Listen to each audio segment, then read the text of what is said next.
The snow fell in thick, suffocating sheets against the taxi window, each flake a tiny executioner sealing my fate.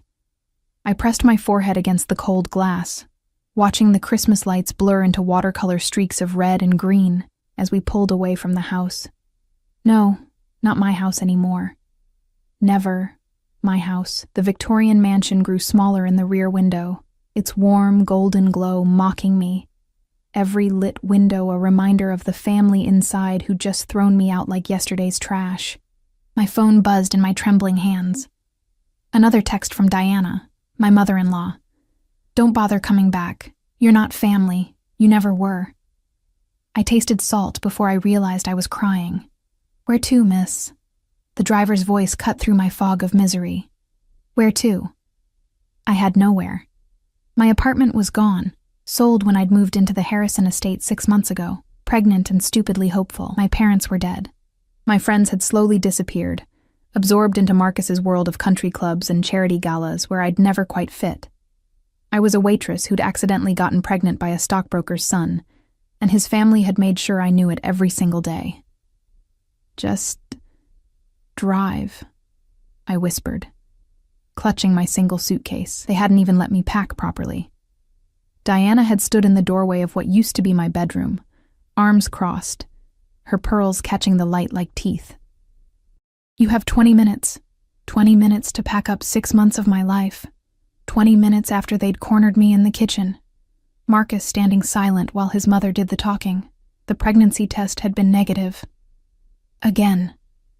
3 months of trying, of desperate hoping, of Marcus's disappointed sighs. And then Diana's cold pronouncement. "You're clearly infertile. Marcus deserves better. Someone from his own world who can give him children." The fact that I'd miscarried their grandchild at 8 weeks, alone, bleeding in a bathroom while they were at a Christmas party, didn't matter. I was defective. Disposable. "Miss?" The driver's eyes found mine in the rearview mirror. "I need an address." My fingers moved automatically, scrolling through my contacts. Sarah. No, she was Marcus's college friend first. Jennifer. Worked for Harrison Investments. My thumb hovered over Emma's name. My last real friend. But she was spending Christmas in Vermont with her fiancé's family. The cold seeped through my thin coat. I had $43 in my wallet. My credit card was linked to Marcus's account. They'd probably already frozen it. I needed help.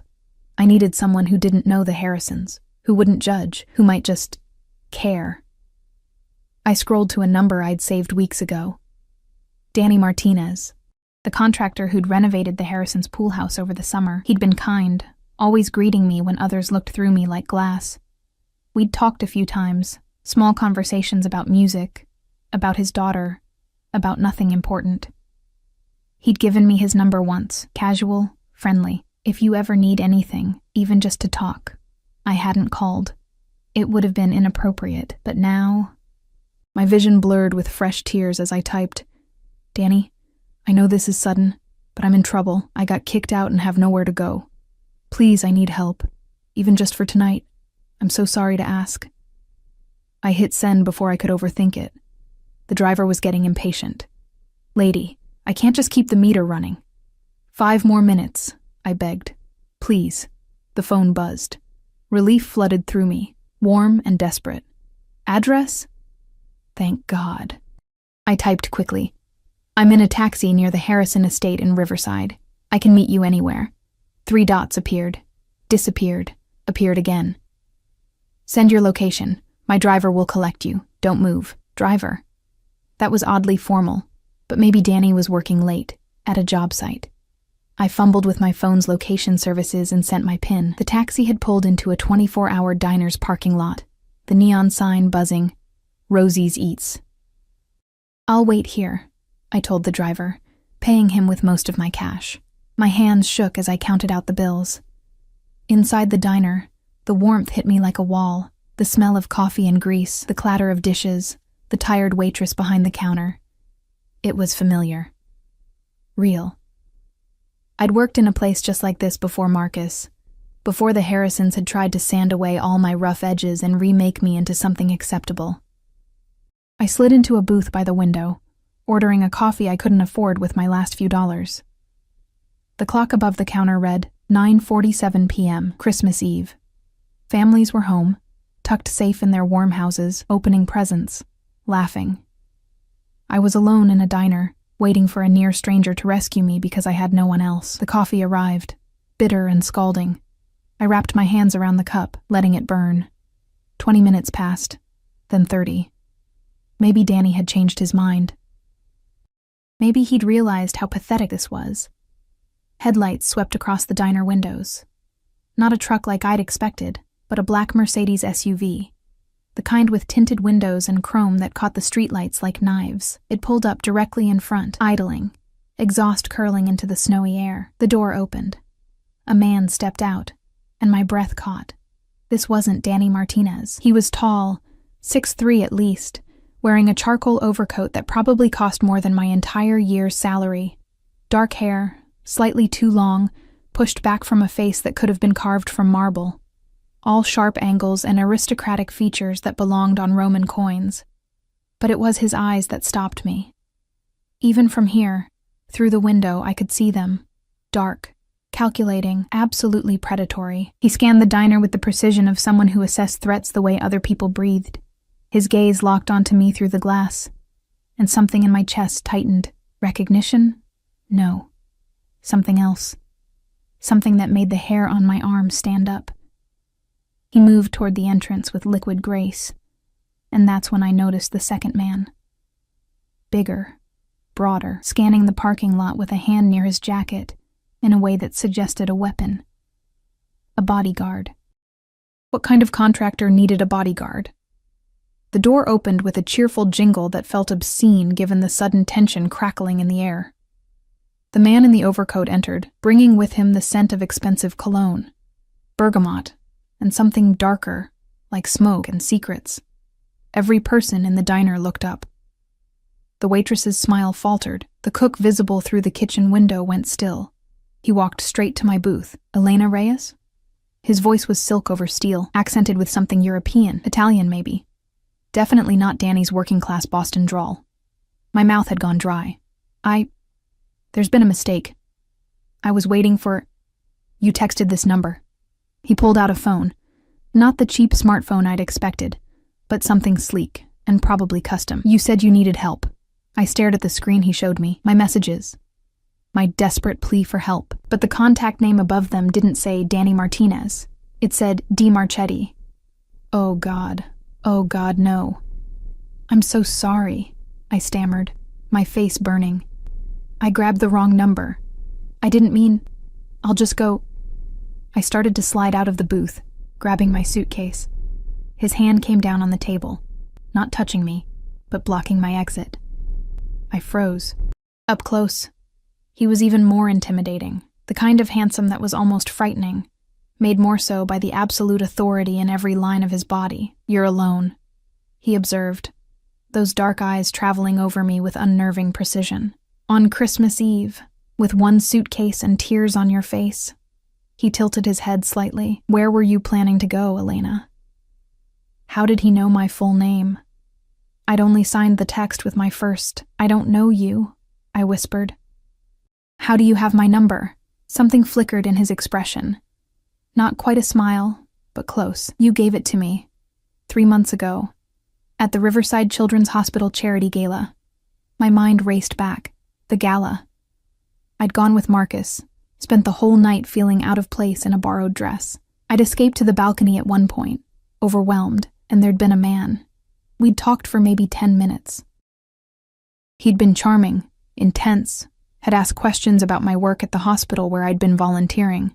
I'd mentioned I was trying to get funding for the pediatric wing. A week later, the hospital had received an anonymous donation of $2 million. You, I breathed. Me, he confirmed. His eyes hadn't left my face. And now you need help. It was an accident. A wrong number. I should what? He leaned back slightly, studying me like I was a puzzle he intended to solve. Go back out into the snow with nowhere to stay? With his gaze dropped to my suitcase. Clearly no resources. Shame burned through me. That's not your problem. No, he agreed. It isn't. The silence stretched. He should leave. I should apologize again, call an actual friend, figure something out. Instead, we sat there, the diner sounds fading into white noise around us. However, he continued, his voice dropping lower, I'm making it my problem. Why? The word came out before I could stop it. His smile was slow, dangerous. Because you asked for help, Elena. And I find I'm curious about why a woman I met once, who works with sick children and blushes when nervous, is sitting alone in a diner on Christmas Eve looking like her world just ended. You don't know me. No, he said softly. But I'd like to. Warning bells screamed in my head. This man, whoever D. Marchetti really was, radiated danger the way the sun radiated heat. The bodyguard, the expensive car, the way everyone in the diner was carefully not looking at us while obviously listening to every word. But I was so tired, so cold, so desperately alone. I can't pay you back, I said quietly. Whatever help costs, I have nothing.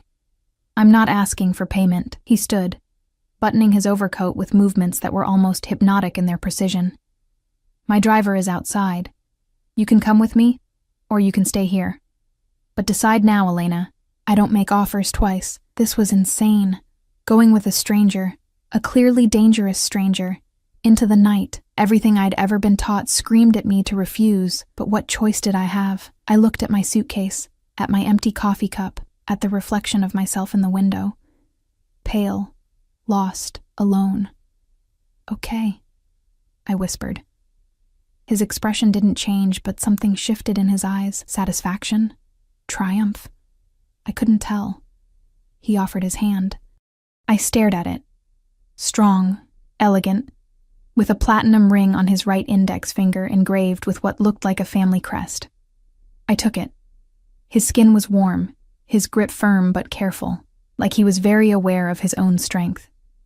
He pulled me to my feet with effortless ease, and suddenly I was standing too close, my head barely reaching his shoulder, drowning in that scent of bergamot and smoke. Let's go, he murmured. The bodyguard materialized at the door, taking my suitcase before I could protest.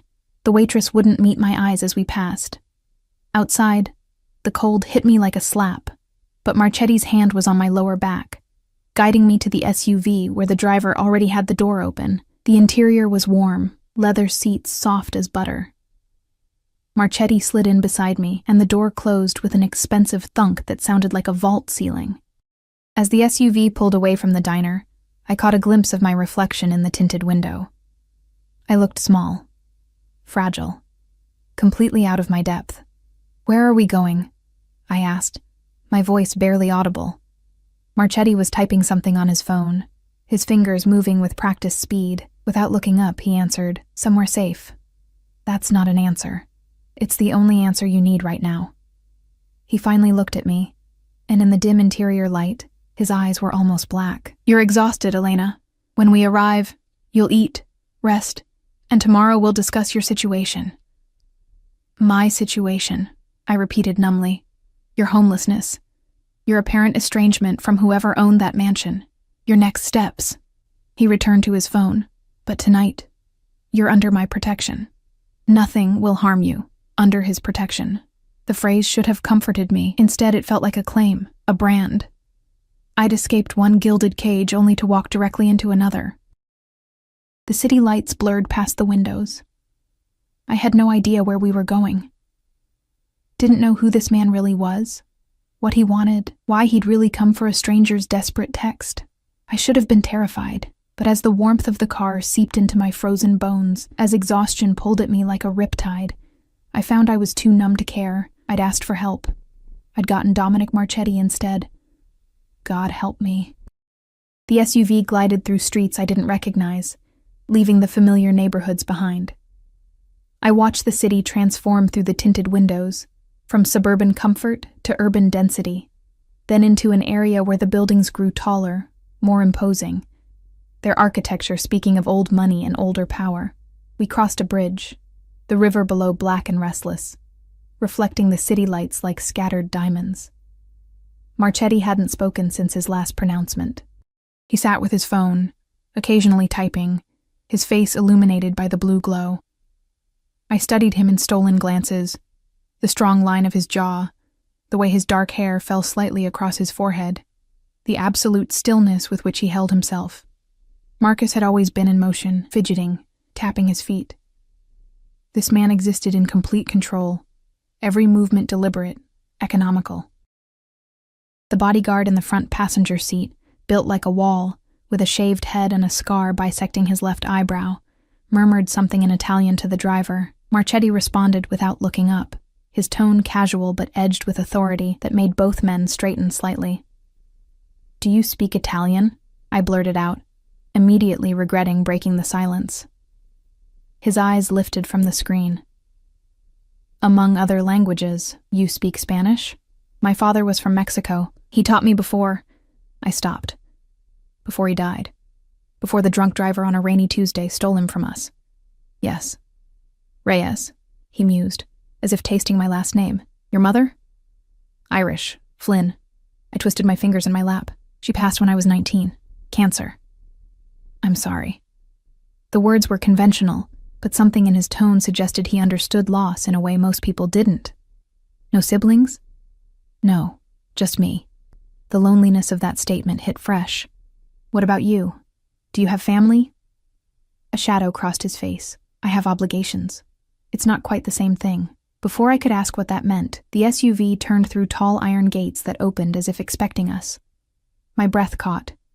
We were entering an estate, not like the Harrisons' showy Victorian mansion, but something else entirely. The driveway curved through manicured grounds dusted with snow, leading to a modern structure of glass and steel and stone that seemed to grow from the hillside itself. Lights glowed from within, warm against the cold night, and I could see the city sprawling below us like a carpet of stars. "You live here?" The question came out strangled. "One of my properties." He said it like other people said they owned a Honda. "I prefer it for privacy." The car stopped beneath a portico. The driver emerged first, opening my door while the bodyguard retrieved my pathetic single suitcase from the trunk. I stepped out onto heated stone. Even the driveway was warmed, and stared up at the house. No, not a house. A fortress made beautiful. Marchetti appeared at my elbow. "Come." The front door opened before we reached it. An older woman stood there, silver-haired and elegant in a dark dress, her posture military straight. She spoke rapidly in Italian, her eyes flicking to me with undisguised curiosity. Marchetti responded, then switched to English. "Elena, this is Gabriella. She manages my household. Gabriella, Miss Reyes will be staying with us. Please prepare the blue guest suite." "Of course, Signor Marchetti." Gabriella's English was heavily accented but perfect. Her gaze swept over me, taking in my tear-stained face, my rumpled coat, my obvious distress, and something softened in her expression. "Benvenuta, signorina. Welcome." The interior stole what remained of my breath. Soaring ceilings, walls of windows overlooking the city, contemporary art that even I recognized as museum quality. But it wasn't cold, like modern spaces often were. There was warmth here. Leather furniture that looked lived in, thick rugs, a fireplace with actual flames dancing. "I'll have dinner brought to your room," Marchetti said, already moving toward a hallway. "You need rest more than—" "No." The word surprised us both. I cleared my throat. "I mean, if it's not too much trouble, I'd rather not be alone right now." He studied me for a long moment, and I fought the urge to look away from that penetrating stare. Finally, he nodded. "The dining room, then. 20 minutes. Gabriella will show you where to freshen up." He disappeared down the hallway, the bodyguard following like a shadow. I stood there, lost, until Gabriella's gentle hand touched my arm. "Come, Kara. Let me show you to your room. You can wash, change if you like." Her eyes crinkled kindly. "Everything will look better after food and rest, see?" I followed her up a floating staircase made of wood and steel, down a hallway lined with photographs I didn't have time to examine. She opened a door onto a suite that was larger than my entire former apartment. Floor-to-ceiling windows, a bed that could sleep 4, a bathroom visible through an open door that gleamed with marble and chrome. "The closet has some things that might fit," Gabriella said, opening doors to reveal shelves stocked with women's clothing in various sizes, all with tags still attached. At my shocked expression, she shrugged. Signor Marchetti sometimes has guests. He likes to be prepared. Female guests. Of course. A man who looked like that, with this kind of wealth. Your suitcase will be brought up, she continued. Take your time. When you're ready, come back downstairs and I'll show you to the dining room. She paused at the door. He's a good man, Signorina. Dangerous, see, but good. You're safe here. Dangerous. The confirmation of what I'd already sensed sent a chill through me. Dangerous how? But Gabriella just smiled sadly and closed the door. I stood in the center of the suite, surrounded by luxury I'd never imagined, and felt more lost than ever. Who was Dominic Marchetti? What had I stumbled into? The house, the guards, Gabriella's warning. It all pointed to something far beyond a successful businessman. My suitcase arrived, delivered by a young man who knocked softly and left it inside the door without meeting my eyes. I washed my face in the bathroom, using water from a faucet that probably cost more than my car had. My reflection looked haggard, eyes red, skin pale, hair a mess from the wind and snow. I changed into the only decent dress I'd packed, a simple navy blue sheath that Diana had always hated because it was common. My hands shook as I zipped it up. What was I doing here? I should call someone, tell them where I was. But who? And what would I say? I accidentally texted a mysterious millionaire and now I'm in his mansion. The absurdity almost made me laugh. Almost. I found my way back downstairs, following the sound of voices. The dining room was smaller than I expected, intimate, with a table that could seat 12, but was set for 2 at one end. Marchetti stood by the windows, now in a black dress shirt with the sleeves rolled to his elbows, revealing forearms corded with muscle. He was speaking into a phone, his voice low and sharp. I don't care what Leonardi thinks. The shipment goes through Rotterdam or not at all. Tell him he noticed me, and his tone changed instantly. I'll call you back. He ended the call. Elena, please, sit. I took the chair he indicated, and he sat across from me, close enough that I could see flecks of gold in his dark eyes, could smell that bergamot cologne. The table setting was elegant, crystal, silver, linen napkins folded into perfect triangles. Gabriella appeared with wine, pouring rich red into both our glasses. Then came food. Pasta in a cream sauce with mushrooms, salad, bread still warm from the oven. My stomach growled audibly. Eat, Marchetti commanded gently. You look ready to collapse. I didn't need to be told twice. The first bite was heaven, rich, perfectly seasoned, nothing like the bland country club food I'd endured at the Harrisons. I ate with embarrassing enthusiasm, suddenly ravenous. He ate too, but I felt his eyes on me, watching, assessing. Better? He asked, after I'd made a significant dent in the pasta. Much. Thank you. I took a sip of wine. It was probably expensive, but I couldn't taste the difference. I should explain. About tonight. About the text. You don't owe me explanations. I do, though. You came to help a stranger based on a wrong number. That's... I struggled for words. Incredibly kind, or incredibly stupid. I haven't decided which. His mouth quirked. Almost a smile. Perhaps both. Tell me about the mansion, the people who threw you out. So I did. It spilled out. Meeting Marcus at the hospital where I volunteered. Our brief romance, the pregnancy. His family's reluctant acceptance contingent on marriage and grandchildren. The miscarriage I'd hidden because I'd been too ashamed, too afraid of their rejection. The months of trying to fit into their world, reshaping myself into something acceptable. Tonight's cold dismissal when my body had failed to perform its expected function. Marchetti listened without interrupting, his expression unreadable. When I finished, silence filled the space between us. You were discarded, he said finally, like a broken tool. The bluntness of it stung. Yes, I suppose so. And this, Marcus, he allowed it? He didn't argue with his mother. He never argued with her.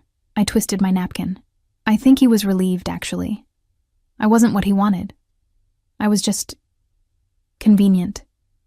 Until I wasn't. Convenient.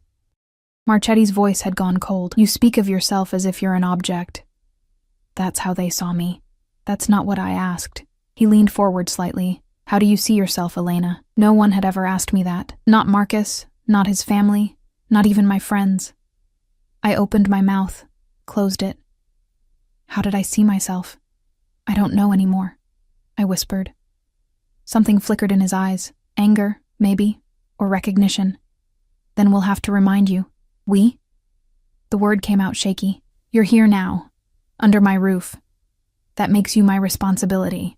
He said it with such finality, such authority, that I didn't know how to respond. Tomorrow, we'll retrieve your belongings from… Where did you work?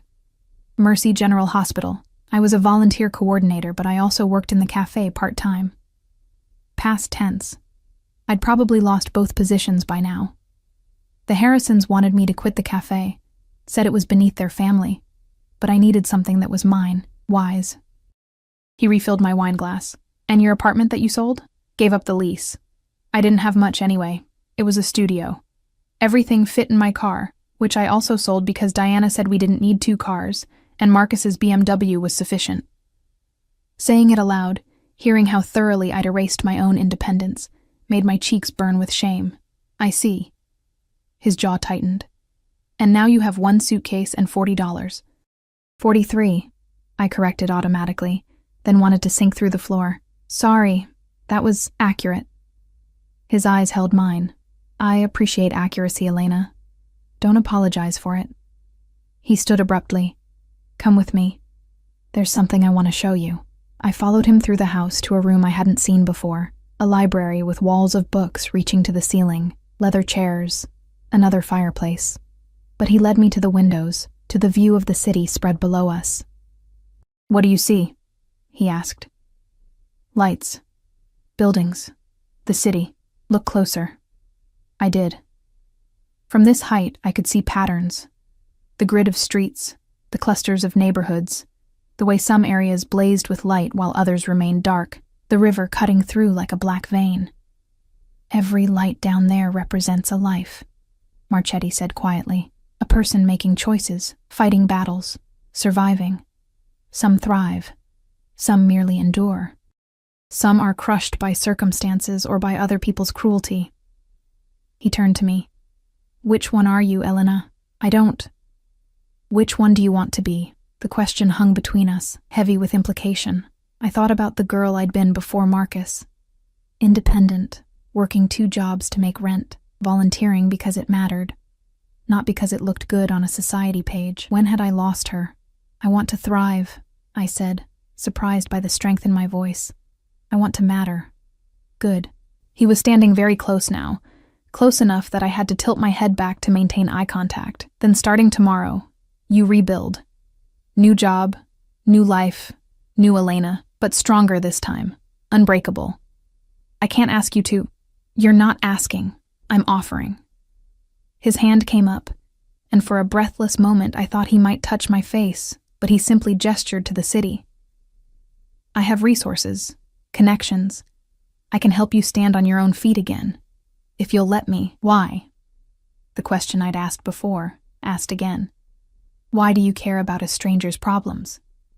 His expression shifted, became almost vulnerable, because 3 months ago, a woman in a borrowed dress who didn't belong at that gala came outside and talked to me like I was human. Not a name or a reputation or a use. Just a person. He paused. Do you know how rare that is, Elena? I shook my head, mesmerized by the intensity in his eyes. Very rare. His voice dropped to almost a whisper. You saw me and didn't flinch, didn't calculate what you could gain. You just talked. About children who needed help, about your dreams for the hospital wing, about everything except yourself. A ghost of a smile. I found it refreshing. I still don't understand why that means. I collect beautiful things, he interrupted. Art, books, people sometimes. Not to own them, but to protect them. To give them space to become what they should be. His gaze held mine. You're beautiful, Elena. Not just physically, though you are, but in the way you care, the way you persist despite being beaten down. I want to protect that, help it flourish. My heart was pounding so hard I was sure he could hear it. This was insane. Men like Dominic Marchetti, wealthy, powerful, dangerous, didn't rescue random women out of altruism. There had to be a price. There was always a price, but I was so tired of being afraid. So tired of being small. "Okay," I breathed. "Help me, please." Triumph flashed across his face, quickly masked, then it settled. "Tomorrow we begin." He checked his watch. Platinum, probably worth more than a year of my salary. "For tonight, sleep. Gabriella will show you back to your room." As if summoned, Gabriella appeared in the doorway. "Come, Kara. Let me show you how everything works." I followed her, but looked back once. Marchetti stood by the window, silhouetted against the city lights, and for a moment he looked almost lonely. Powerful. Yes. Dangerous, definitely, but lonely. The blue suite felt less foreign when I returned to it. Gabriella showed me the controls for the lights, the heated floors, the built-in sound system. She left fresh towels and a silk nightgown that felt like water against my skin. "If you need anything, press this button." She indicated an intercom panel. "Someone will come. Always." When she left, I stood in the bathroom and stared at myself in the mirror. The same face, but something had shifted. In my eyes, maybe. A spark of something I'd thought the Harrisons had extinguished. I showered, letting the hot water wash away the day's humiliation, and slipped into the silk nightgown. The bed was impossibly soft, the sheets crisp and cool. I should have felt uncomfortable sleeping in a stranger's house, in his expensive bed, wearing his provided clothes. Instead, for the first time in months, I felt safe. I was drifting toward sleep when my phone buzzed. "Marcus. Mother told me what happened. I'm sorry. I'll send you some money. Where should I wire it?" "Too little. Too late." I deleted the message without responding. Another buzz. Unknown number. "Sleep well, Elena. Tomorrow, everything changes." Marchetti. He had my number. Of course he did. I'd texted him first. But seeing those words on my screen, knowing he was somewhere in this house, thinking of me, I should have felt threatened, trapped. Instead, I felt anticipated, valued, claimed. I pulled the covers up to my chin and closed my eyes, and for the first time in a year, I smiled as I fell asleep. Outside my window, the city glittered like a promise, and somewhere in the house, I knew Dominic Marchetti was watching over his unexpected acquisition with the focus of a man who never let valuable things slip away. Morning came with pale winter light, filtering through sheer curtains I didn't remember closing. For a moment, I forgot where I was. The bed too soft, the room too quiet, the sheets too expensive against my skin. Then memory crashed back. The Harrisons. The text. Marchetti. I sat up, disoriented. A clock on the nightstand read 9:47 a.m. I never slept this late. The Harrisons had expected me at breakfast by 7, perfectly dressed and smiling, ready to serve Diana's carefully planned meals, while she critiqued everything from my posture to my choice of earrings. A soft knock interrupted my spiraling thoughts. "Signorina, are you awake?" Gabriella's voice gentle through the door. "Yes, come in." She entered carrying a tray, coffee, fresh fruit, pastries that smelled like heaven. "Buongiorno. Signor Marchetti thought you might prefer breakfast in your room this morning. He had to attend to business but left instructions for you." Instructions. The word should have rankled, but I was too distracted by the coffee. Real espresso, rich and dark. I took a sip and nearly moaned. Gabriella smiled. "Good, see? The signor is particular about his coffee." She set the tray across my lap. "When you're ready, come downstairs. Antonio will drive you to collect your things from the hospital. Signor Marchetti has made arrangements." "What kind of arrangements?" "You'll see." Her eyes crinkled mysteriously. "Wear something comfortable. And Cara? Don't be nervous. The signor, he is intense, see? But he keeps his word. If he says he will help you, he will help you." After she left, I ate slowly, trying to process. Marchetti was already making moves, taking control. Part of me bristled at it. I'd just escaped one controlling situation. But another part, the exhausted part that had been making all the decisions alone for so long, felt relief at someone else taking charge. I dressed in jeans and a sweater from my suitcase, tied my hair back, applied minimal makeup to hide the shadows under my eyes. When I came downstairs, Antonio, the driver from last night, waited by the door. Up close, he was even more imposing. 6'4", shoulders like a linebacker, hands that looked like they could crush stone. Miss Reyes. His accent was thick, Italian rolling off his tongue. The car's ready. The SUV was already warm, classical music playing softly from hidden speakers. We drove in silence through the city, and I watched the neighborhoods change again, from Marchetti's exclusive hillside to the working-class area where Mercy General Hospital stood, its brick facade familiar and comforting. But when we pulled up, there was nothing familiar about the scene. A moving truck sat in the staff parking lot. 2 men in uniforms waited by the employee entrance, and standing near the door, arms crossed, face thunderous, was my former supervisor, Linda. Antonio opened my door. "The Signor arranged for your belongings to be packed. You need only supervise and ensure everything is collected." "He what?" I stared at the truck. How did he even— Signor Marchetti is very thorough. Antonio's expression remained neutral. "He made calls this morning. Everything is approved." I walked toward Linda on shaky legs. She looked me up and down, her mouth tight. "Elena, I got a call at 7 a.m. from the hospital administrator. Apparently, a Dominic Marchetti made a very generous donation to the pediatric wing, the one you'd been proposing for months, contingent on us providing you full access to collect your belongings and a glowing letter of recommendation." Her voice dripped with barely concealed fury. "Care to explain how you managed that?" My mind reeled. He'd donated to the hospital. For me. To smooth my exit. "Mr. Marchetti is helping me transition to a new position," I managed. "Must be some position." Linda's eyes narrowed. "The donation was $500,000, Elena. What exactly did you do to earn that kind of favor?" The insinuation burned. "Nothing that's any of your business." "Watch your tone." "I don't work here anymore, Linda. You have no authority over me." The words came out stronger than I felt. "I'm here to collect my things, either help or get out of my way." Her face flushed red, but she stepped aside. The movers followed me to my old office, a closet-sized space near the volunteer coordinator's desk. I'd had so little here. A coffee mug, some photos, files on the volunteer programs I'd built from nothing. The movers packed it efficiently while Linda watched, seething. "You'll regret this," she hissed as I signed the final form. "Men like Marchetti don't do favors without expecting something in return. Whatever he wants from you, it won't be worth it." I met her gaze squarely. "Maybe not. But at least he sees me as valuable enough to invest in. That's more than anyone here ever did." I walked out with my head high, even as my hands shook. The movers loaded everything into the truck, which wasn't much, barely filling a corner of the cargo space. Antonio held the SUV door open for me, and I slid inside, breathing hard. "Where to now, Miss Reyes?"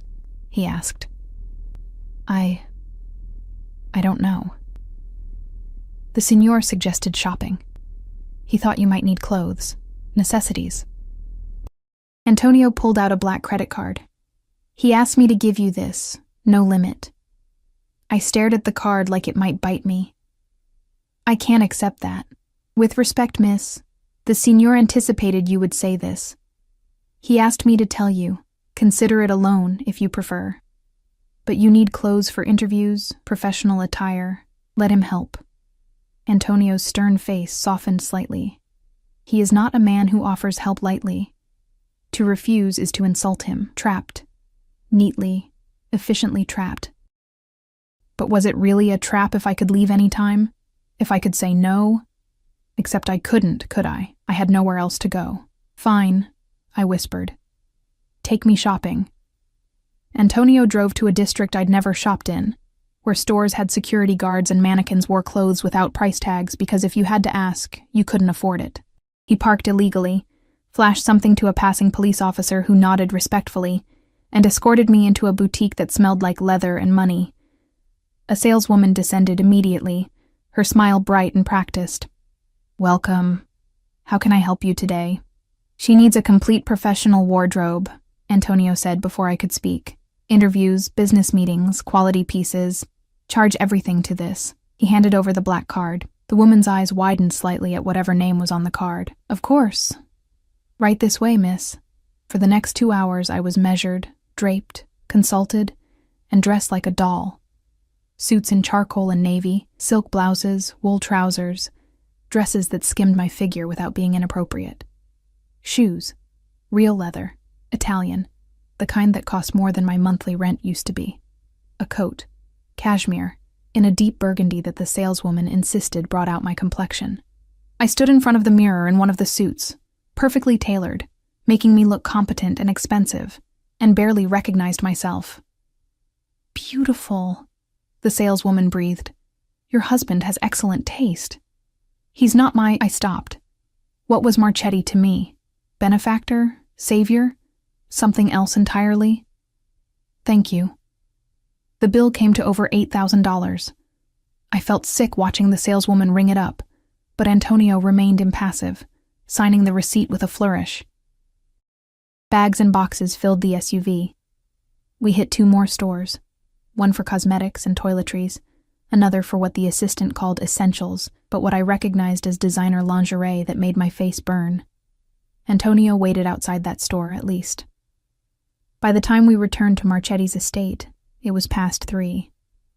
The house seemed different in daylight, less imposing, more beautiful. Floor-to-ceiling windows revealed views of the winter landscape, the city beyond, the river cutting through it all like a silver ribbon. Gabriella met us at the door, directing staff I hadn't seen before to carry everything upstairs. The senior called.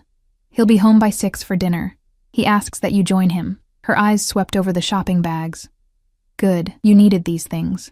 In my room, I unpacked slowly, hanging the new clothes beside my pathetic old wardrobe. The contrast was stark, my worn jeans and cheap dresses looking even shabbier next to Italian wool and French silk. I was staring at it all when my phone rang. Unknown number. Hello? Elena? Marchetti's voice smooth and dark. Antonio tells me the shopping was successful. You didn't have to do all that. The donation, the clothes. I did what was necessary. A pause. Sounds of traffic in the background. You'll need professional attire for the interviews I've scheduled. My heart stopped. Interviews? 3 potential positions. Tomorrow at 10, 1, and 3. All nonprofit organizations that could use someone with your experience and compassion. I've sent the details to your email. He said it so casually, as if rearranging someone's entire life was routine. Unless you'd prefer something different. No. Nonprofit is perfect. But Marchetti... Dominic. What? Call me Dominic. We're past formalities, don't you think? His tone shifted, became more intimate. After all, you're living in my home, wearing clothes I provided. It seems appropriate. The possessiveness in his voice should have alarmed me. Instead, heat pooled low in my stomach. Dominic, then. I need to understand what you expect from me in return for all this. Silence on the line. Then, carefully, what do you think I expect, Elena? I don't know. That's the problem. I twisted the phone cord. No, there was no cord. I was pacing. Men don't do this without wanting something. So what is it? What do you want? Honest answer? Please. I want to see you flourish. His voice dropped lower. I want to watch you become everything the Harrisons tried to crush out of you. I want to give you the tools and freedom to be extraordinary. A pause. And yes, I want you close, under my protection, where I can ensure no one ever discards you like garbage again. My breath caught. That sounds like possessiveness. It is. He didn't apologize for it. I told you, Elena, I collect beautiful things, but I don't cage them. I give them space to grow, to shine. All I ask is that you let me, and if I want to leave, then you leave. I won't stop you. But something in his tone suggested he didn't believe I would. The door is always unlocked. This isn't a prison. Then what is it? A sanctuary. For as long as you need it. Traffic sounds faded. He must have reached his destination. I have to go. I'll see you at dinner. Wear the blue dress, The one from the boutique on 5th. He hung up before I could respond. I found the dress. Sapphire silk that fell to just above my knees, elegant without being revealing.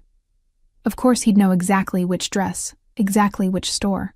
He seemed to know everything, control everything. But as I showered and dressed, as I dried my hair and applied the expensive makeup that actually made me look awake, I couldn't muster the fear I knew I should feel. Because for the first time in a year, someone was investing in me. Seeing potential. Believing I was worth the effort, even if his motives weren't entirely pure. I was applying lipstick when Gabriella knocked. The signor is home.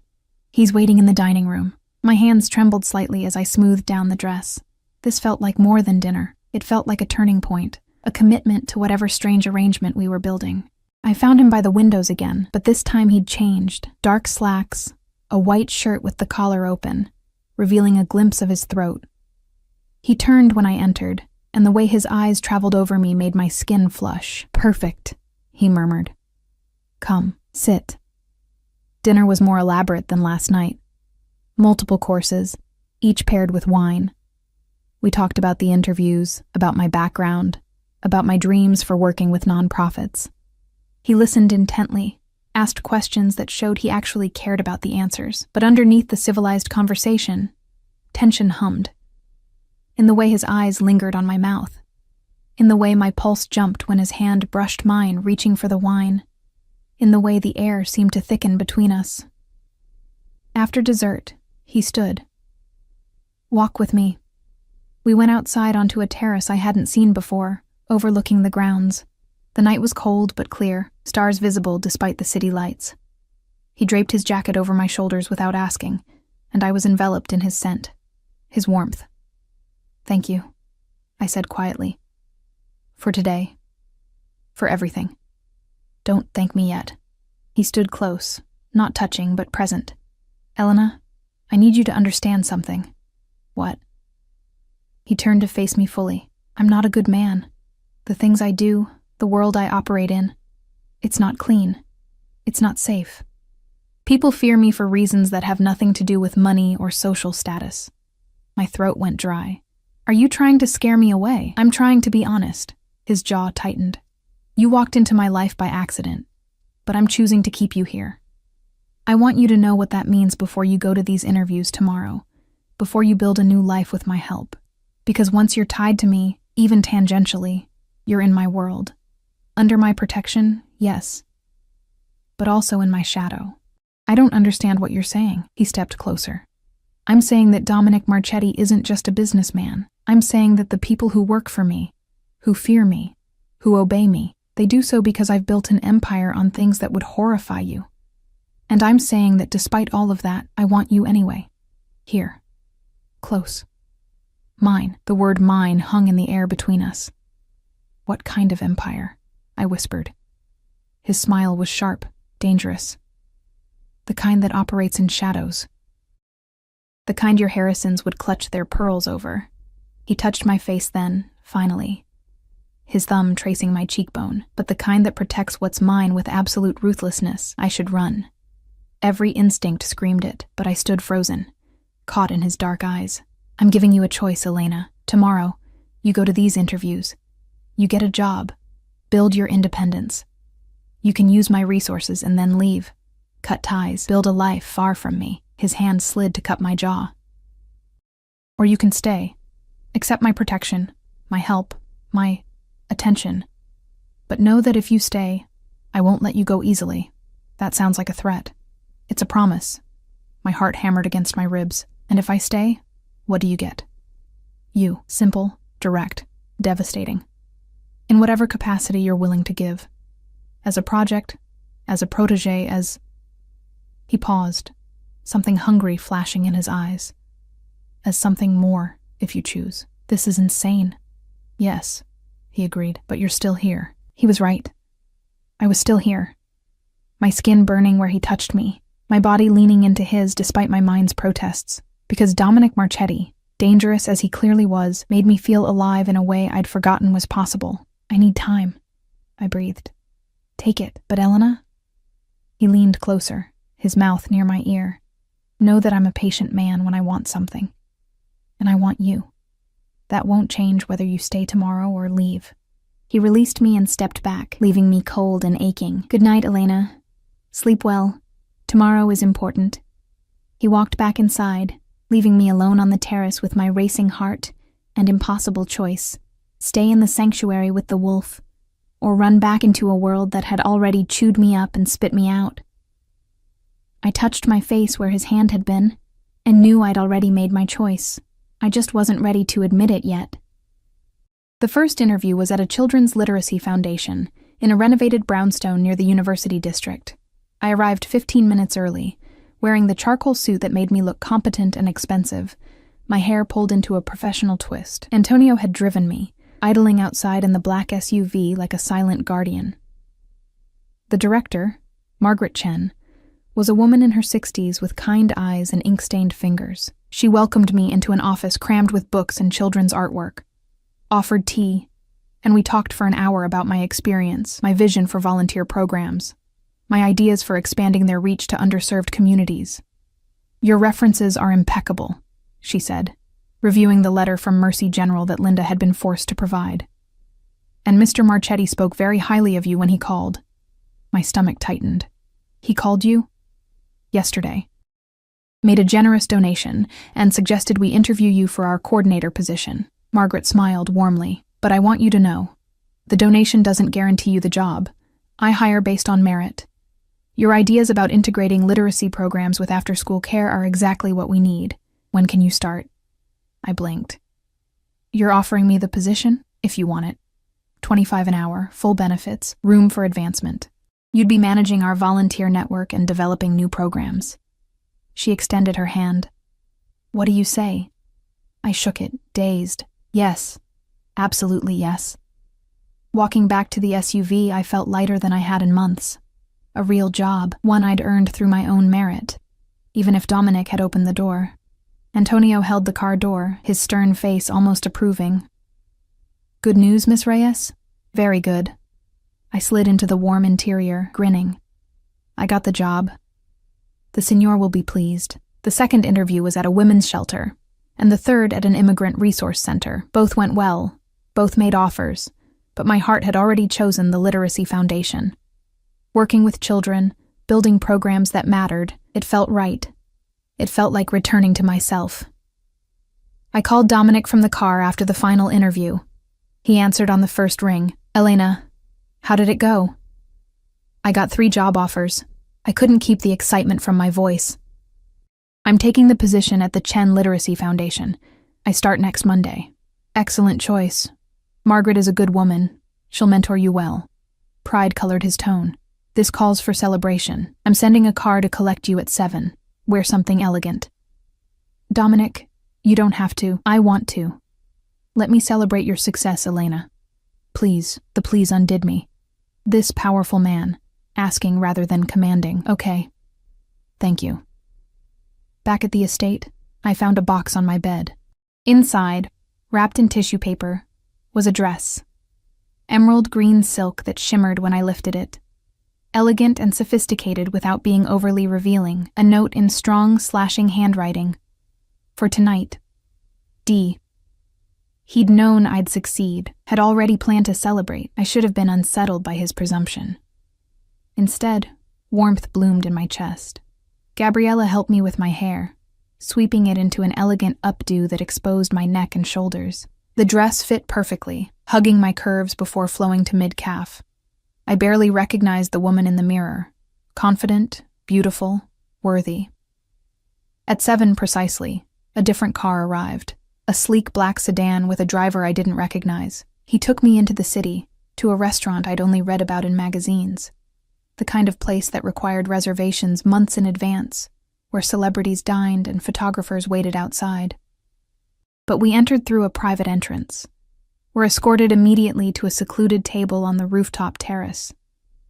The city sprawled below us, twinkling with light, the winter air crisp and clear under outdoor heaters that created a warm bubble of comfort. Dominic was already there, devastating in a black suit and tie, his dark hair perfectly styled. He stood when I approached, his eyes darkening as they traveled over me. "You're breathtaking," he said simply. Heat flooded my cheeks. The dress is beautiful. Thank you. The dress is just fabric. You make it beautiful. He pulled out my chair, his hand brushing my bare shoulder as I sat. The touch sent electricity down my spine. Dinner was exquisite, course after course of culinary artistry, each paired with wine that probably cost more than my old monthly salary. But I barely tasted the food. I was too aware of Dominic across from me, the intensity of his attention, the way conversation flowed between us like we'd known each other for years instead of days. We talked about everything: books, music, his childhood in Sicily, my memories of my parents. He told me about building his first business at 19, about the risks he'd taken, the enemies he'd made. He spoke in careful circles around the exact nature of his work, but the implications were clear. "You're in organized crime," I said finally, over dessert. He didn't flinch. "Among other things, I have legitimate businesses: import, export, real estate, restaurants. But yes, some of my ventures operate in gray areas." "How gray?" "Dark enough that you should be afraid of me." His eyes held mine, but not so dark that I've lost my humanity entirely. "I'm not afraid of you. You should be." He leaned forward. "I've hurt people, Elena, destroyed those who threatened what's mine. I operate by a code, but it's not one most people would recognize as moral. But you have lines you won't cross." "Yes, I don't traffic in human misery. No drugs, no prostitution, no exploitation of the vulnerable. I punish those who prey on women and children with extreme prejudice." His voice hardened. "But make no mistake, I'm not a good man playing at being bad. I'm a dangerous man who occasionally does good things. I should run." Every rational cell in my body screamed it. But I thought about the donation to the hospital, the job opportunities he'd created, the way Gabriella spoke of him with respect rather than fear, the way he'd protected me without asking for anything in return. "Why are you telling me this?" I asked. "Because I want you to stay, and you can't make that choice without knowing who I really am." He signaled for the check. "Come. There's somewhere else I want to take you." We drove through the city to a neighborhood I didn't recognize. Industrial buildings converted to lofts, art galleries with lit windows, music spilling from clubs. The car stopped in front of a nondescript door with a simple gold plaque. "Marchetti." "What is this place?" "Mine. Come see." Inside was a jazz club, intimate, sophisticated, with a stage where a quartet played smooth, sultry music. The space was half full, well-dressed patrons nursing expensive drinks, swaying to the rhythm. Dominic led me to a private booth in the back, elevated slightly to provide a view of the entire room. A waitress appeared instantly with champagne. Dominic dismissed her with a nod and poured for both of us. "I bought this place 5 years ago," he said, settling beside me. Not across, but close enough that our legs touched. It was failing, about to be torn down. I restored it, kept the original character. It's one of the few things I own purely because I love it, not because it's profitable. It's beautiful.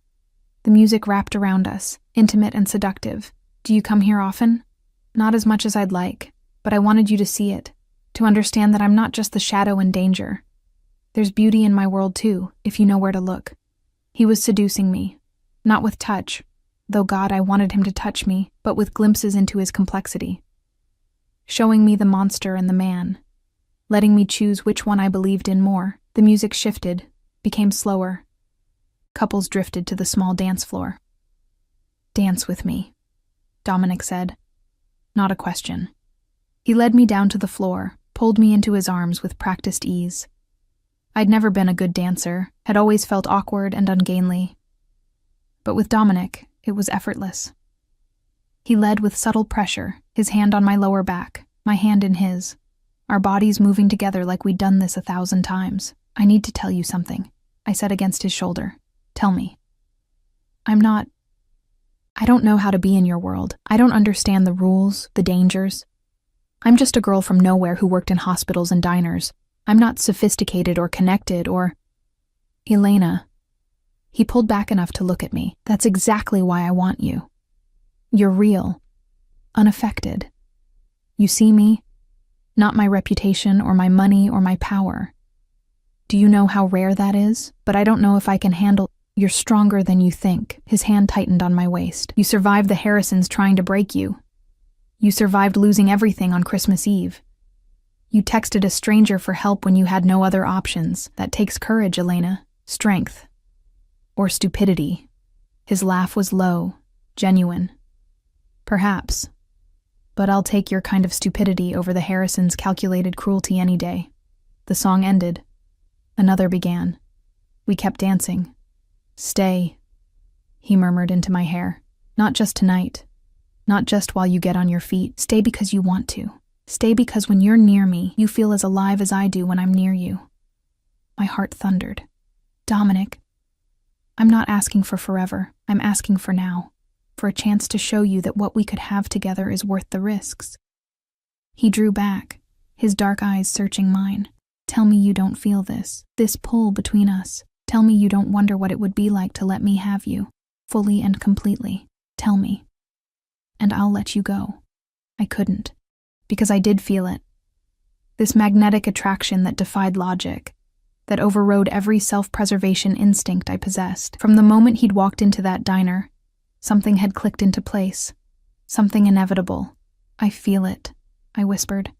It terrifies me. Good. Fear keeps you sharp. His thumb traced my lower lip. But don't let it keep you from living, Elena. Don't let what the Harrisons did to you make you too afraid to take what you want. And if what I want is dangerous, then we'll be dangerous together. He kissed me then, soft and controlled, but with an underlying hunger that made my knees weak. His hand cupped my face, his other arm pulling me flush against him, and I melted into it. Into him. Into the promise of something fierce and consuming and entirely reckless. When he pulled back, we were both breathing hard. Come home with me, he said. Not for sex, not yet, not until you're sure, but come home. Sleep in my house. Wake up tomorrow and start your new life from there. Let me be your foundation while you rebuild. What do you get out of this? I asked, needing to understand. You. In my space, in my world, close enough to protect. His expression was almost vulnerable. I'm a possessive man, Elena. When something is mine, I guard it jealously. And whether you've accepted it yet or not, you're mine. Have been since you texted me for help. The possessiveness should have scared me. Instead, it made me feel precious, valued, wanted in a way I'd never experienced. Okay, I breathed. Take me home. The drive back was thick with tension. Dominic's hand found mine in the darkness of the car, his thumb stroking circles on my palm. Neither of us spoke. Words seemed inadequate for what was building between us. At the estate, he walked me to my door, stopped outside it, his hand on the frame, caging me in without touching me. Good night, Elena, he said softly. Tomorrow you start your new job, your new life, but know that every night you'll come back here, to me, until you don't want to anymore. And if I never stop wanting to? His smile was slow, predatory. Then I'll have exactly what I want. He kissed my forehead, chaste, controlled, and walked away before I could pull him inside. I entered my room, locked the door, and leaned against it, my heart racing. Through the window, I could see the city lights, the same view I'd had for 2 nights now. But everything felt different. I was different. The girl the Harrisons had thrown away was gone. In her place was someone stronger, someone who'd caught the attention of a dangerous man and decided to stay anyway. Someone who was choosing her own path, even if that path led into shadows. My phone buzzed. Dominic. Sleep well, Elena. Tomorrow your real life begins, and I'll be there to watch you soar. I typed back, thank you. For everything. For seeing me. His response came immediately. I'll always see you. Every part of you. Even the parts you try to hide, especially those. Good night, tesoro mio, my treasure.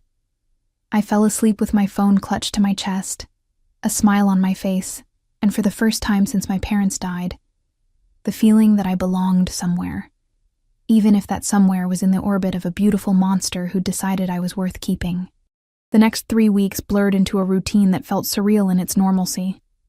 I woke each morning in silk sheets, had coffee with Gabriella, and Antonio drove me to the Literacy Foundation where I threw myself into work with a passion I'd forgotten I possessed. The children loved me. Margaret praised my innovative programs. I was building something real, something mine. And every evening, I came home to Dominic. Not home to his house, home to him. Because that's what it had become. He'd text throughout the day, asking about work, sharing pieces of his own mysterious business dealings. We'd have dinner together when his schedule allowed, talking for hours about everything and nothing. He never pushed for more than I was ready to give, but the tension between us grew thicker each day, until everything shattered on a cold Tuesday in mid-January. I was reviewing volunteer applications in my office when my phone rang. Unknown number. Elena Reyes. A woman's voice, cultured and cold. Yes? This is Diana Harrison. We need to talk. My blood turned to ice. I have nothing to say to you. Even if it concerns Marcus, he's in trouble, Elena. Serious trouble. And you're the only one who can help him. I should have hung up. Should have blocked the number and forgotten the Harrisons existed. But something in Diana's voice, actual fear, not her usual condescension, made me pause. What kind of trouble? Not over the phone. Meet me at Café Noir in 1 hour. Please, Elena. I'm begging you. She hung up before I could respond. I stared at my phone, conflicting emotions warring inside me. Marcus had let his mother throw me out without a fight, had watched me pack my life into a suitcase and said nothing. I owed him nothing. But curiosity and some stupid, lingering attachment made me agree. I texted Dominic. Diana Harrison just called. She wants to meet. Says Marcus is in trouble. I'm going to hear her out. His response was immediate. No, don't go alone. I'm sending Antonio. I need to do this myself. Elena, if the Harrisons are involved, it's dangerous. Wait for me. I'll be there in 20 minutes. But I was already grabbing my coat, already walking out. I needed to do this on my own terms. Needed to prove I wasn't the helpless girl they'd discarded. I texted back. I'll be fine. It's a public cafe. I'll call you after. Café Noir was in a trendy neighborhood, all exposed brick and Edison bulbs. Diana sat in a back corner booth, looking diminished somehow. Her usual armor of designer clothes and pearls seemed like a costume now. Her face was drawn, makeup unable to hide the exhaustion. I slid into the booth across from her. You have 5 minutes. Thank you for coming. She clasped her hands on the table. They trembled slightly. I know we treated you abominably. I know you have every right to hate us. But Marcus is in danger, and you're the only one who might be able to help. What happened? He got involved with the wrong people. Gambling debts. He owes $200,000 to, she paused, her voice dropping, to very dangerous men. They've given him 1 week to pay, or they've made threats, Elena. Terrible threats. Despite myself, concern flickered. Marcus was weak, not evil. Go to the police. We can't. These men, they have connections. And Marcus, her voice broke. He's my son. My only child. Please, I know Dominic Marchetti has been helping you. Everyone knows. He's powerful, connected. If you asked him, if you explained... Understanding crashed over me like cold water. You want me to ask Dominic to make Marcus's debt disappear. Or to negotiate. Or to scare these men into backing off. I don't know, I just tears spilled down her perfectly made-up face. Please, Elena, I'm begging you. I'll do anything. I'll apologize publicly. I'll give you money. I'll stop. I held up my hand. You threw me out like trash, Diana. You treated me like I was worthless, like I was contaminating your precious family. And now you want me to use my connection to save Marcus? I know how it sounds, but he's my son. Her voice cracked completely. Please. You have a kind heart, Elena. It's why Marcus fell for you in the first place. Don't let my cruelty turn you into someone who lets an innocent man suffer, innocent. Marcus, who'd stood silent while his mother eviscerated me, who'd never defended me, never fought for me, but who'd also never been deliberately cruel, just weak. I'll think about it, I heard myself say, but I'm not promising anything. Diana's relief was palpable. Thank you. Thank you so much. Can I give you the details? The names of... No, if I decide to help, I'll contact you. I stood. And Diana? This doesn't mean I forgive you, or that we're suddenly family. This is me being a decent human being, which is more than you were to me. I walked out into the cold afternoon, my phone already ringing. Dominic. Where are you? His voice was tight with controlled anger. Leaving the cafe. I'm fine, Dominic. It was just Diana being... Don't move, I'm 2 minutes away. The black SUV pulled up before I could argue. The door opened and Dominic emerged, his face thunderous. He crossed to me in 3 strides, his hands gripping my arms. You don't go off alone when the Harrisons are involved, he said through clenched teeth. You don't make yourself vulnerable without protection. Do you understand? I'm not a child. No, you're mine, and people who are mine don't take unnecessary risks. His eyes blazed. Get in the car. Now. The command in his voice sent shivers down my spine. Part fear, part something else. I got in. He slid in beside me, immediately pulling me against him, his arms tight around me like he needed to confirm I was whole. Tell me everything, he demanded. So I did. Diana's plea, Marcus's gambling debts, the dangerous men demanding payment. Dominic listened without interrupting, his jaw tightening with each detail. And you told her what? He asked when I finished. That I'd think about it. I pulled back to look at him. I know I should just refuse. They don't deserve my help. But Dominic, Marcus wasn't cruel like his mother. He was just weak, and the idea of him being hurt because of gambling debts stops now. Dominic's voice was steel. You're not getting involved in this, Elena. It's my choice. No, he cupped my face, forcing me to meet his eyes. Listen to me carefully. The men Marcus owes money to? I know who they are. They're Lenardi's crew. Small-time thugs trying to build a reputation by targeting weak marks like your ex. And if you get involved, if you ask me to intervene, you're putting yourself directly in the middle of a territorial dispute that could turn violent. My stomach clenched. I didn't know, because you don't know this world, but I do. And I'm telling you, walk away. Let the Harrisons solve their own problems. His thumb stroked my cheek. You owe them nothing, tesoro mio. They threw you away. Why would you risk yourself for them? Because maybe I'm not like them, I whispered. Maybe I don't want to become someone who lets people suffer when I could help. Something shifted in his expression. Pride, maybe. Or resignation. You're going to ask me to help them anyway, aren't you? I don't know. Maybe. I searched his face. Would you? If I asked? He was silent for a long moment, studying me with those dark, penetrating eyes. Finally, if you ask me to protect Marcus Harrison, I will. Not because he deserves it, but because you asked. Because your compassion, even toward those who hurt you, is part of what makes you extraordinary. His voice hardened. But understand the cost, Elena. If I intervene, there will be consequences. Leonardi will see it as me protecting what's mine, which means you'll be publicly marked as under my protection. Everyone in my world will know you belong to me.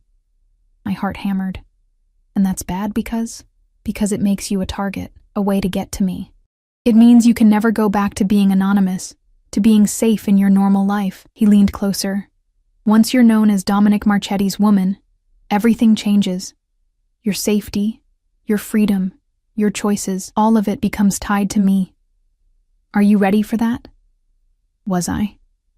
Could I accept being pulled fully into his dangerous world, marked as his, protected but also potentially endangered by association? I thought about Marcus, weak and foolish but not evil. About Diana, cruel but broken with maternal fear. About the girl I'd been before the Harrisons, kind, compassionate, someone who helped because it was right. Yes, I said firmly. Help him. Please. Not because they deserve it, but because it's the right thing to do. Dominic's smile was slow, dangerous, and somehow proud. Then it's done. He pulled out his phone, dialed.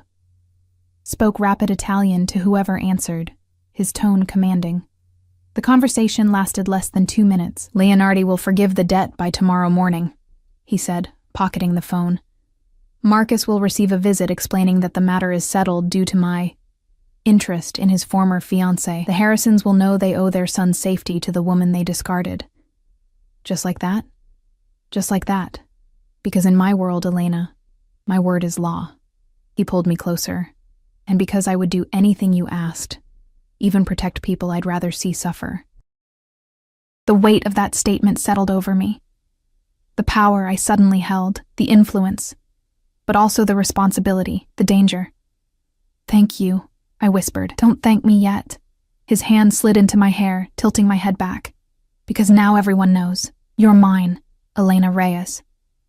Publicly, undeniably mine. And I don't share. I don't let go. I protect what's mine with everything I have, but I also claim it completely. Can you live with that? Could I? Could I accept this possessive, dangerous man's protection and claim on me? Could I thrive in his shadow while building my own light? I thought about the past 3 weeks. The job I loved, the confidence I'd regained, the way Dominic looked at me like I was precious and powerful simultaneously, the way I felt alive for the first time in years. "Yes," I breathed. "I can live with that." He kissed me then, not gentle like before, but claiming, consuming. His mouth devoured mine, his hands possessive on my body, and I kissed him back with equal fervor. All the tension of the past weeks exploded into this moment, this surrender, this mutual claiming. When we broke apart, both breathing hard, his eyes were black with want. "Tonight," he growled. "No more waiting. Tonight you're mine completely." Heat pooled low in my belly. Yes. The drive back to the estate was charged with anticipation. Dominic's hand stayed on my thigh, possessive and promising. When we arrived, he dismissed the staff with a terse command, took my hand, and led me upstairs. Not to my room, to his. His bedroom was masculine, sophisticated. Dark colors, expensive furniture, floor-to-ceiling windows overlooking the city. But I barely noticed the decor. I only saw him, stripping off his jacket and tie with deliberate movements, his eyes never leaving mine. "Last chance, Elena," he said softly. "Once we cross this line, there's no going back. You'll be mine in every way. Are you sure?" I answered by crossing to him, reaching up to unbutton his shirt with trembling fingers. "I'm sure." What happened next was a blur of sensation. His hands, his mouth, the way he worshipped every inch of me like I was sacred, the way he made me feel powerful and vulnerable simultaneously, claimed and cherished. The way we came together with an intensity that bordered on violent, both of us desperate and demanding and absolutely certain. Afterward, wrapped in his arms in his massive bed, the city lights glittering through the windows, I felt complete. Like all the broken pieces the Harrisons had shattered had been reformed into something stronger, more beautiful. "I love you," Dominic murmured into my hair. "I know it's too soon. I know it's intense. But I need you to know. This isn't just protection or possession. I love you, Elena Reyes. Your strength, your compassion, your refusal to become bitter despite everything. I love you." Tears pricked my eyes. "I love you too. God help me, I do." His arms tightened. "Then stay. Not as a guest, not as a temporary arrangement. Stay as my partner, my equal, your what?" He pulled back to look at me, his expression vulnerable in a way I'd never seen. "My wife. Eventually. When you're ready. Build your life here, with me. Let me protect you while you shine. Let me love you while you love the world." It should have been too much, too fast. But it felt inevitable, like everything had been leading to this moment since I'd sent that desperate text on Christmas Eve. "Okay," I whispered. "I'll stay." His smile was brilliant, transforming his dangerous face into something almost boyish. "Then tomorrow we make it official. I'll have papers drawn up, protection put in place. You'll be untouchable, Elena. Mine to protect, mine to love, mine to cherish," I suggested, laughing through tears. "Worship," he corrected, and kissed me again. 3 months later, I stood in the Literacy Foundation's new wing, funded by an anonymous donation that Margaret didn't need to know came from my fiancé.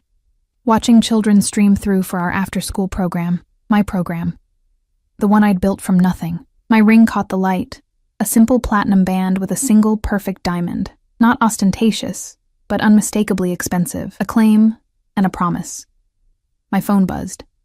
Dominic, dinner at home tonight? I have a surprise for you. Me. What kind of surprise? Him. The kind that involves you, me, and the new house I just bought in Tuscany for our honeymoon. Come home soon, tesoro mio. I'm impatient. I smiled, warmth flooding through me. Home. Not his house. Not my temporary refuge. Home. Margaret poked her head in. Elena? The mayor's office called. They want you to speak at the Literacy Summit next month about our program's success. Really? Pride swelled in my chest. Really? You've done amazing work here. We're lucky to have you. She paused. I heard through the grapevine that you're getting married. Congratulations. Thank you. I touched the ring. It's unconventional, but it works for us. The best relationships usually are. Margaret smiled knowingly. Just remember, you're not defined by who you're marrying. You're Elena Reyes, brilliant coordinator, child advocate, and force of nature. Don't lose that in anyone's shadow. I won't, I promised. And meant it. Because Dominic didn't want me in his shadow. He wanted me beside him, shining my own light while he protected the space for me to do so. It was complicated, dangerous, and absolutely unconventional. But it was ours. That evening, I came home to rose petals leading from the front door to the dining room, where Dominic waited with champagne and plans for our future. We talked about the Tuscany house, about expanding my programs internationally, about the family we might have someday. Later, in bed, his arms around me and the city glittering below, I thought about the girl who'd sat crying in a taxi on Christmas Eve, lost, discarded, alone.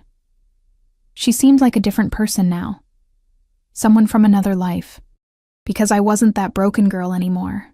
I was Elena Marchetti to be. I ran literacy programs that changed children's lives. I was loved by a dangerous man who'd kill for me, but also encouraged me to be extraordinary.